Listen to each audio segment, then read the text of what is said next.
हाय, SpaceX में आपका स्वागत है। इस वक्त हम लॉबी में हैं।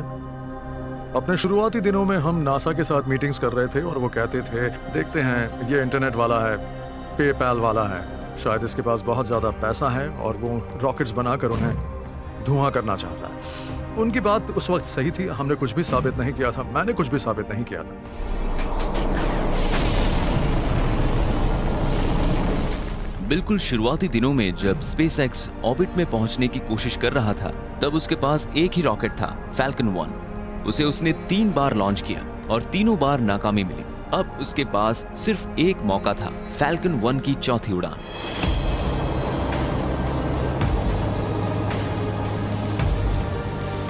अगर वो भी नाकाम हो जाता तो स्पेसएक्स कंगाल हो जाता और हम भी यहाँ नहीं होते। Separation confirmed. किस्मत से फ्लाइट 4 कामयाब रही। फैल्कन 1 रॉकेट कामयाब रहा। 2008 में स्पेसएक्स को पहला नासा कॉन्ट्रैक्ट मिला। इसके बाद स्पेसएक्स ऑफिशियली स्पेस गेम में शामिल हो गया था। नासा ने स्पेसएक्स के साथ कॉन्ट्रैक्ट्स किए और फिर ऑर्बिटल साइंसेस को इंटरनेशनल स्पेस स्टेशन तक कार्गो और सप्लाईज पहुंचाने का काम मिला। नासा ने कंपनी में उस समय पैसे लगाए थे जब वो बहुत मुश्किल दौर में थी। मेरे पीछे वो जगह है जहां लॉन्च के दौरान फैल्कन 9 फिट होगा। अगले कुछ महीनों में यहां एक और बड़ा बदलाव आने वाला है। हम यहां एक और लॉन्च माउंट बनाने जा रहे हैं। नासा से जुड़ने के बाद शुरुआत में तो हमें अनकन्वेंशनल ही माना जा रहा था और उन्हें हमारी कामयाबी पर शक था। फिर भी उन्होंने हमें मौका दिया, मगर हम उनकी ए टीम नहीं थे और ये बात मैं जानता था। नासा के साथ कॉन्ट्रैक्ट्स होने के बाद स्पेसएक्स ने इंटरनेशनल स्पेस स्टेशन तक कई कार्गो रीसप्लाई मिशंस कामयाबी से पूरे किए, मगर कार्गो पहुंचाना स्पेसएक्स का आखिरी मकसद नहीं था। वो तो हमेशा से लोगों को अंतरिक्ष में ले जाना चाहता था। मगर कंपनी की इन शुरुआती कामयाबियों के बाद नासा का विश्वास बढ़ा और उसने स्पेसएक्स को कमर्शियल क्रू प्रोग्राम में अपने एस्ट्रोनॉट्स को भेजने का मौका दिया। नासा के साथ हमारा बहुत ही लंबा और प्रोडक्टिव वर्किंग रिलेशनशिप रहा है। जिनके बारे में ये कहा जाता था कि ये लोग कुछ नहीं कर सकते, वही लोग आज 18 साल बाद इस मुकाम पर हैं कि नासा को उन पर इतना विश्वास है कि वो उनके एस्ट्रोनॉट्स को एक स्पेसएक्स व्हीकल में लॉन्च कर सकते हैं। ये बहुत ही बड़ी बात है।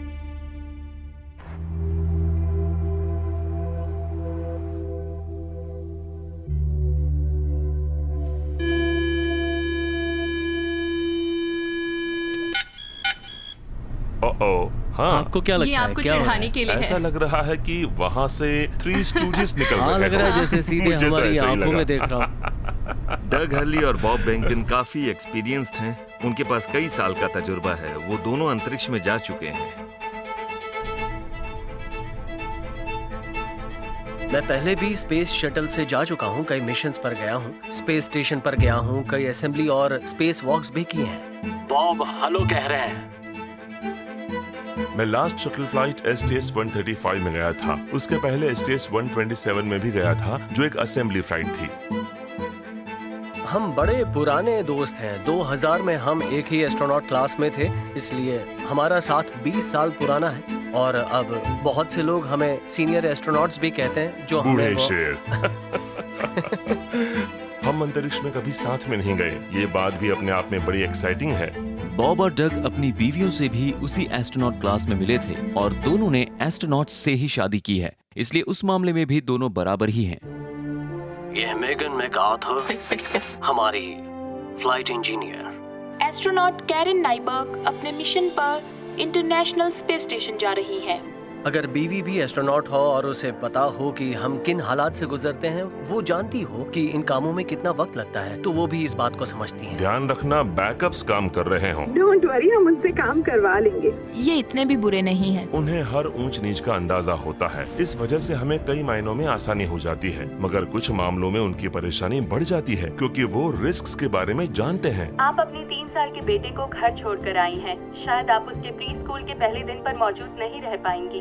काम मुश्किल है पर हमारे बीच बहुत अच्छा कम्युनिकेशन है। मेरे हस्बैंड मुझे वीडियोस और पिक्चर्स भेजते रहते हैं। हम दोनों की फैमिलीज भी काफी मिलती जुलती हैं। हम दोनों के छोटे बेटे हैं जो अभी एलिमेंट्री स्कूल में हैं। उन दोनों को अब पहली बार हमें स्पेस में जाते हुए देखने का मौका मिलेगा। मैं अपने बेटे के साथ ये बात शेयर करने को बड़ा बेताब हूँ। वो जानता है कि रॉकेट्स बड़े खतरनाक होते हैं। उसने कहा कि रॉकेट में मत जाइएगा, मगर मैंने उसे समझाया। लेकिन खुद एक रॉकेट शिप में जाना और इस बात के लिए समझाना आसान नहीं होता। जब इन दोनों को अंतरिक्ष में भेजने की बात आती है तो हम इन्हें अक्सर दो फादर्स के तौर पर रेफर करते हैं, है ना? ये दोनों ऐसे लोग हैं जिनके फैमिलीज हैं और इस बात को हम भी सीरियसली ले रहे हैं। हम बस यही चाहते हैं कि हम जो भी करें वो बिल्कुल सही हो और ये दोनों सुरक्षित घर लौट आएं। जब भी हम कोई नया स्पेसक्राफ्ट बनाते हैं, कोई नई टेक्नोलॉजी डेवलप करते हैं, तो उसमें काफी रिस्क होता है और खासकर जब हम उसमें किसी इंसान को भेजते हैं तब खतरा और भी बढ़ जाता है और उसके बाद किसी तरह की कोई चूक की कोई गुंजाइश नहीं रहती। हम military test pilot school graduates के तौर पर आज जो काम कर रहे हैं वो सब देख चुके हैं और अच्छी तरह जानते हैं कि हमारे मिशंस में हर टेस्ट में बहुत ज्यादा रिस्क होता है। कभी भी कुछ भी हो सकता है। लोगों को लॉन्च करना बेहद खतरनाक होता है और हमेशा खतरा बना रहता है। स्पेसएक्स की कामयाबी का रिकॉर्ड उतना परफेक्ट भी नहीं है। 3, 2, 1 स्पेसएक्स फैल्कन 9 रॉकेट अब उड़ने के लिए तैयार है। 28 जून 2015 को स्पेसएक्स ने नासा के लिए अपना 7वां कार्गो रीसप्लाई मिशन लॉन्च किया, जिसे इंटरनेशनल स्पेस स्टेशन भेजा जा रहा था। हमें लग रहा है कि ये लॉन्च व्हीकल फेलियर हुआ है। लॉन्च के कुछ मिनट बाद ही फैल्कन 9 रॉकेट फेल हो गया और टुकड़े टुकड़े हो गया और उसमें रखा नासा का सारा कार्गो भी नष्ट हो गया। ये हमारे लिए एक बहुत बड़ा झटका था, मगर इस बात में कोई शक नहीं कि रॉकेट्स बड़े ही मुश्किल होते हैं। बाद में पता लगा कि नाकामी की वजह थी रॉकेट में लगा एक स्ट्रट जो टूटकर अलग हुआ और एक हीलियम टैंक के अंदर चला गया था। फिर 1 सितंबर सन 2016 को एक और बड़ी नाकामी मिली।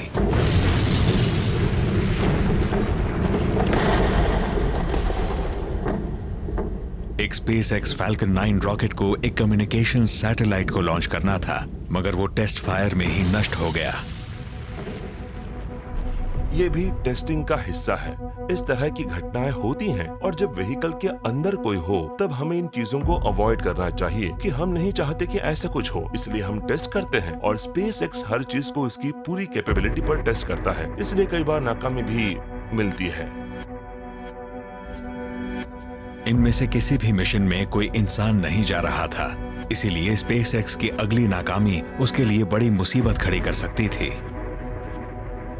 हमने उस टेस्ट स्टैंड में कुछ गड़बड़ देखी जहां हमारा क्रू ड्रैगन व्हीकल था और अनक्रूड टेस्ट फ्लाइट में विस्फोट हुआ था। इंजन्स के टेस्ट फायर के दौरान वो ड्रैगन कैप्सूल पूरी तरह से नष्ट हो गया जिसका इस्तेमाल डेमो 1 मिशन में कामयाबी से किया गया था। उस ड्रैगन कैप्सूल का पूरी तरह से नष्ट होना यकीनन उनके लिए एक बहुत बड़ा झटका था और उसके बाद कई और सवाल भी उठने लगे।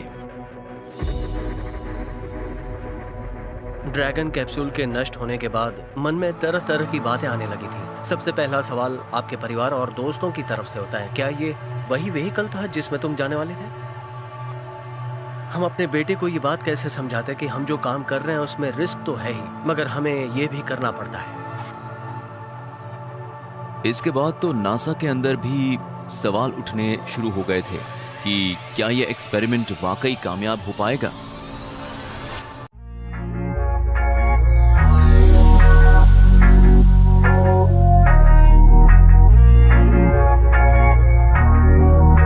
हमने उस टेस्ट स्टैंड में कुछ गड़बड़ देखी जहां हमारा क्रू ड्रैगन व्हीकल था और अनक्रूड टेस्ट फ्लाइट में विस्फोट हुआ था।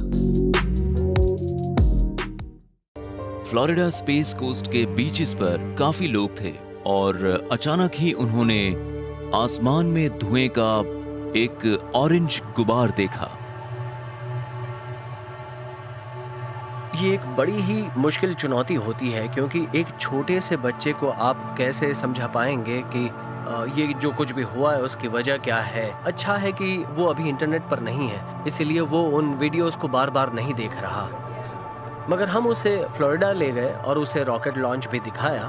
फ्लोरिडा में जब उसने एक नया शिप लॉन्च देखा तब उसने कहा कि अब आप भी स्पेस में जा सकते हो। मुझे भी ये तरीका सही लग रहा है, क्योंकि इस तरह से हम न सिर्फ अपनी फैमिली के लिए बल्कि अपनी टीम के लिए भी रीइंफोर्सिंग कर सकते हैं। हमें लगा कि हमें अपनी टीम को भी बैकअप के लिए तैयार रखना चाहिए, खासकर फ्लोरिडा की टीम को, क्योंकि उन्होंने इस मामले को बहुत सीरियसली लिया था। उन्होंने महसूस किया था कि हमारी सेफ्टी के लिए वो रिस्पॉन्सिबल हैं, और जब ये हादसा हुआ उसके बाद वो हमसे नजरें भी नहीं मिला पा रहे, जो कि अच्छी बात नहीं है। उस विस्फोट के फौरन बाद नासा और स्पेसएक्स ने इन्वेस्टिगेशन शुरू करवा दी थी और जल्दी ही उन्हें असली वजह का पता भी लग गया। स्पेसएक्स की तहकीकात से ये बात सामने आई थी कि उस विस्फोट की वजह थी हाई प्रेशर पर एक फ्लूइड और व्हीकल के अंदर लगे एक टाइटेनियम कंपोनेंट के बीच अचानक हुआ एक रिएक्शन। वहाँ जो गड़बड़ी हुई थी वहीं हमारा कैप्सूल एक स्टैंड पर बंधा खड़ा था, और वहाँ हमारे कई हाई स्पीड कैमरास और ढेर सारे सेंसर्स भी थे, और वो एक बहुत ही मामूली सा रिस्क था जिसे हम उनके बिना देख भी नहीं पाते। इंजीनियरिंग के लिहाज से ये असल में कामयाबी थी। हमें एक नए फेलियर का पता लगा था और अब हम सिर्फ अपने व्हीकल को नहीं बल्कि पूरे इंडस्ट्री को ज्यादा सुरक्षित बना सकते हैं। मुझे स्पेसएक्स टीम पर नाज है। सच कहूं तो मैंने अभी अभी एक ड्रैगन इंजीनियरिंग रिव्यू देखा है और हमने हर तरह के रिस्क्स की एक डिटेल्ड लिस्ट बनाई है, और इस लिहाज से ड्रैगन इंजीनियरिंग टीम ने बहुत उम्दा काम किया है। हम नासा के साथ मिलकर काम कर रहे हैं और ना सिर्फ चीजों को डबल चेक कर रहे हैं बल्कि इस बात का पूरा ध्यान रख रहे हैं कि वो ज्यादा से ज्यादा रिलायबल और सेफ हो। एक टेस्ट पायलट आखिर एक स्पेसशिप में फर्स्ट फ्लाइट की तैयारी कैसे कर सकता है, यह एक बहुत बड़ा सवाल है, क्योंकि हमने पिछली बार ऐसा एक ऑर्बिटल व्हीकल में किया था। जॉन यंग और बॉब क्रिपर ने किया था। काफी टाइम हो गया। मन में अक्सर ये सवाल उठता है कि अगर सब कुछ वैसा नहीं हुआ जैसे हमने प्लान किया है तो हम तैयारी कैसे करेंगे। इसलिए इस पहली हर कड़ी को ढूंढने की कोशिश करते हैं ताकि अपने पहले प्लान और बैकअप प्लान को समझ सकें। नासा और स्पेसएक्स को हर संभावित समस्याओं के लिए तैयार रहना होगा। अगर पैड पर ऐसा कुछ होता है तो एस्ट्रोनॉट्स को वहां से जल्दी निकलना होगा, इसीलिए ये इमरजेंसी एस्केप सिस्टम्स पर काम कर रहे हैं। स्पेसएक्स ने लॉन्च पैड 39A पर एक इमरजेंसी इग्रेस apparatus बनाया है। अगर फ्यूल लीक होता है या एस्ट्रोनॉट्स को जल्दी से जल्दी लॉन्च टावर से निकलना हो तो उनके लिए यहाँ पर एक बहुत ही बड़ी जिप लाइन बनी है। जमीन से 265 फुट ऊपर स्लाइड वायर बास्केट अंतरिक्ष यात्रियों को 30 सेकंड के अंदर लॉन्च पैड से करीब 1200 फुट दूर नीचे जमीन पर पहुंचा देती है।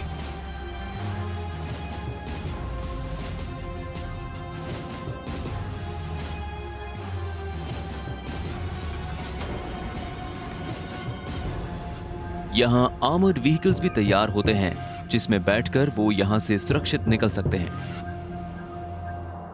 सिर्फ लॉन्च पैड पर ही एस्ट्रोनॉट्स को खतरा नहीं होता है। अगर समंदर उफन रहा हो और तूफान आया हो और कैप्सूल को समंदर में स्प्लैश डाउन करना हो तो ऐसे में बेहद मुश्किल रेस्क्यू करना पड़ता है।